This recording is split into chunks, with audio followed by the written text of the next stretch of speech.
só um pouquinho, só um pouquinho. Vai lá, fala. Ah, eu sei que tá tocando, eu não escutava. Quem? Quem é a Ienga? Ah, tu é a estimada do Xereda? Tá aqui no Bar Germano, tá aqui? Não tá vendo ele tocar aí o bandoião? Sim, ele sempre vem aqui, toda terça. Ah, tu queria conferir. Ah, sim, nós temos aqui um home hops pra ele. Ele queria, mas ele tava com medo, depois de usar embaixo do edredom, tu não aguentar aqueles Ah, tu sabe, né? Isso é coisa do demônio, né? Tá, tô passando pra ele, tô passando. Tá bom. Depois ele vai tocar uma pra ti? Aquela, como é que é? Ah, eu sei, aquela apaixonada. Tem, aquela amorosa. Tá, tchau, tchau. A Ienga estimada, né? Tchau. Olha só a Ienga do Xereda. É a esposa do Xereda, rapaz, a estimada. Procurando Xereda.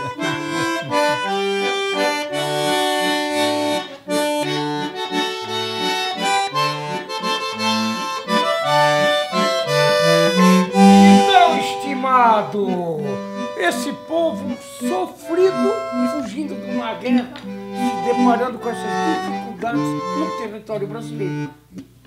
Muitas dificuldades, né? De vir, conhecer o lugar, negociar a colônia, limpar a terra, procurar construir a casa de pau a pique, né? Com o que encontrava na floresta. Então, logo construía a casa, trazia a família, mas muito antes ficava nos galpões dos imigrantes, alocados em determinados lugares.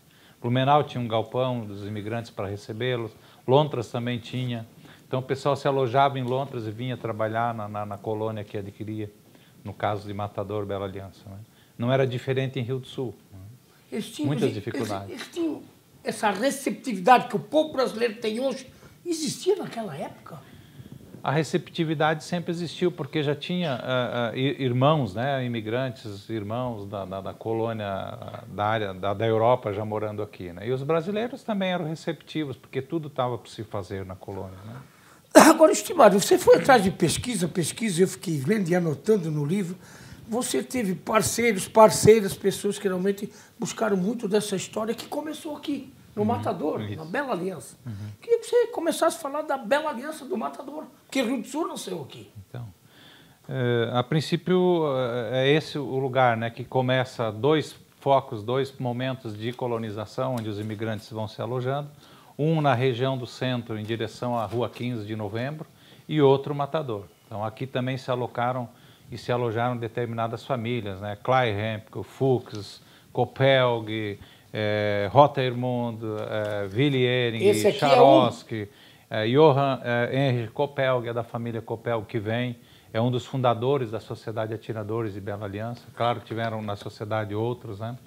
Villiering vem em 1902, primeiro ele, depois vai, ao se alojar e, né, se instalar na colônia, aí vai casar em 1905, depois em 1906 vai trazer a família, né?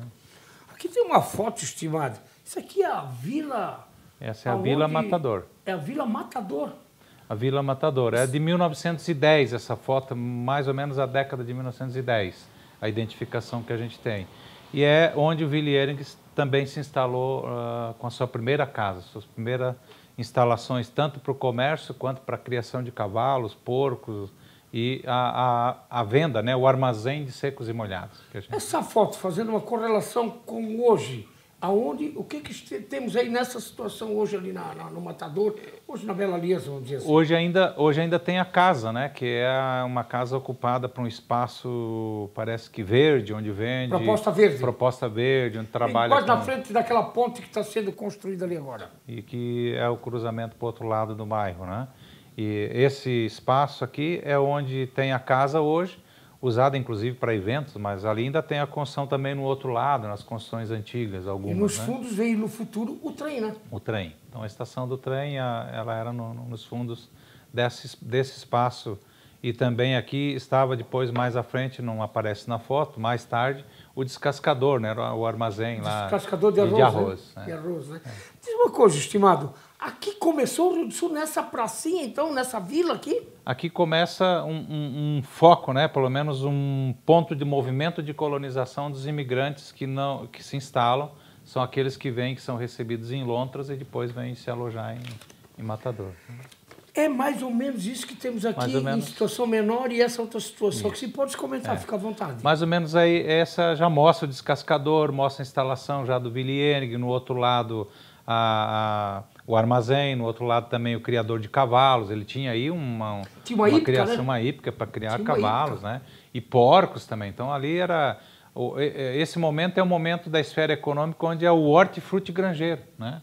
Você cria de tudo, planta a terra. O comércio era muito forte na época aqui no Matador, então? O comércio era forte. Nós tínhamos aí olaria, a fábrica de laticínios, que a gente pode entender para fabricar o queijo, o leite. O Meinig já é dessa época? Seu Max Meinig é dessa época, né? Próximo hoje é onde ele, inclusive, tem a casa dele, né? Já tínhamos açougue ali na época? Tinha açougue, né? A olaria, serrarias, né? Essa região aqui com o mato derrubado aqui, o que era? Essa região é aqui de Matador, então são os imigrantes, é bonito falar dela porque aqui a gente representa o trabalho que esses colonizadores passavam para limpar a terra. Esse é o primeiro processo de limpar a terra para depois pensar em construir a casa e plantar a terra.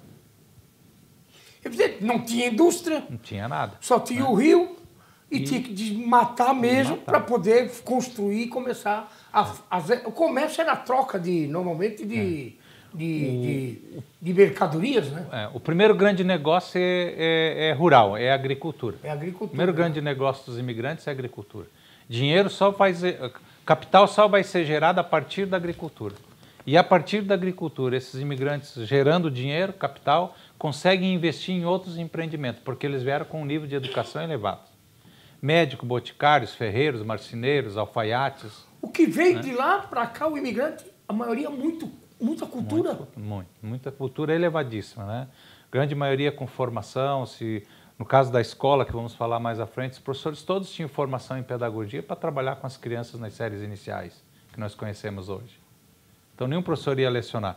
Claro, tem uma história muito anterior, lá 1850, que não é o nosso caso aqui, já a nossa é uma história mais à frente, 1892, quando chega o primeiro colonizador, que a gente pode considerar, por assim dizer e considerar, que é Francisco Frankenberg. Isso, né? Temos aqui a foto, essa aqui, né? A foto dele está aqui, estimado. Francisco Frankenberg. É o barbicho aí? É esse aqui, essa é a família do Francisco Frankenberg.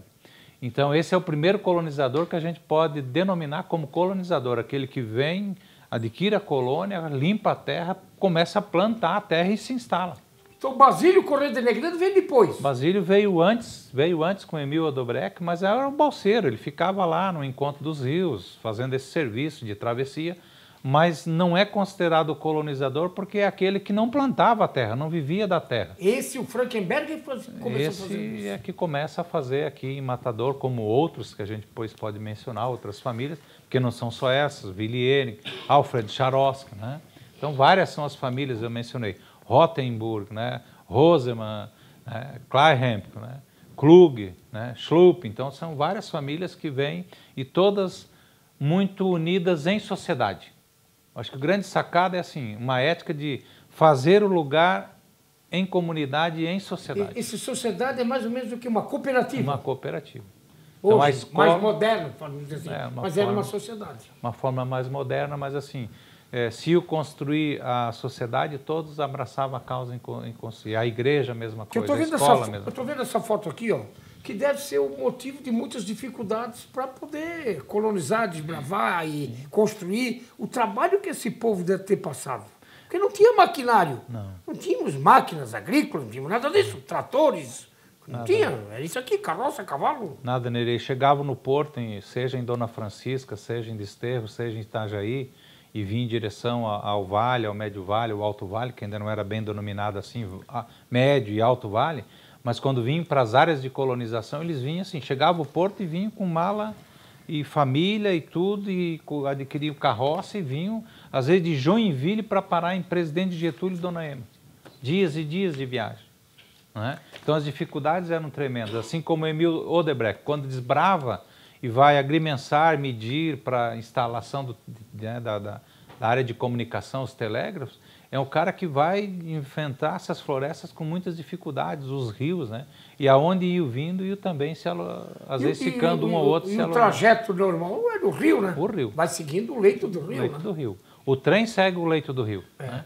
O trem, que é a grande sacada para depois escoar a produção desse povo que cresce, que desenvolve, empreende, progresso e desenvolvimento, o trem será uma das saídas. Eu falo no meu livro, né, no começo dele, nos capítulos iniciais, que assim, qual era a ideia? A ideia era progresso e desenvolvimento. E havia europeus que investiram nessas áreas de colonização.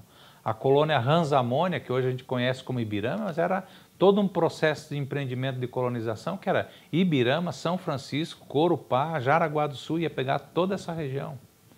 E apostavam 3 homens lá, 3 investidores, burgueses, mas investidores, que botar em torno de 100 mil alemães morando em 10, para morar nessa região e colonizar, desenvolver, produzir e escoar a produção.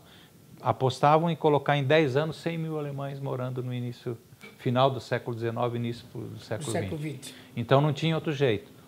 O navegável era, de certa forma, não todo o rio. Mas vinha, né, até Blumenau por aí, né? Até Blumenau. Daí para cima, só o trem. E a ideia deles era o trem, ligar o trem entrando na região de Ibirama e ligar com o Rio Negrinho. Subir o Alto Vale para o Riachuelo e ligar ao Planalto. Ou pela região na direção de Pouso Redondo ou na direção do Serril.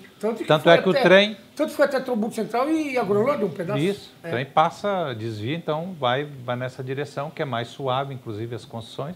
Mas a ideia era chegar no Serril para escoar a produção do gado. Né? O gado da madeira, né? A madeira, a fécula, muita produção. O milho, principalmente a fécula, o fumo. Então eles plantavam aqui e levavam para Timbó. Né? Como é que ia levar? No lombo do animal ou de carroça. Né? Quantos dias de viagem? De viagem, né? Estimado, e essa foto aqui? Onde é que fica aqui no Matador, na Bela Aliança? Essa foto fica nas imediações da entrada aqui do Matador, numa das entradas onde tem a localização mais fácil de mencionar, que é do já então renomado, né, imigrante também, filho de imigrante, Max Manning, que é aquela região onde a gente tem por lá de baixo, onde tem as plantações de arroz. Hoje já é ocupado para outros fins, mas... Os barreiros ali também hoje. Né? Onde tem... Isso aqui ali é... O que era? Isso aqui era uma festa? O que era isso aqui? Uma festa do Dia do Colono. Uma festa do Dia do Colono. Então todos se encontravam aí, se organizavam, cantavam o hino, faziam homenagem à pátria, né? E todos vinham bem vestidos, as crianças, as famílias. Né? Mas a princípio, mais ou menos essa foto aqui também? Também.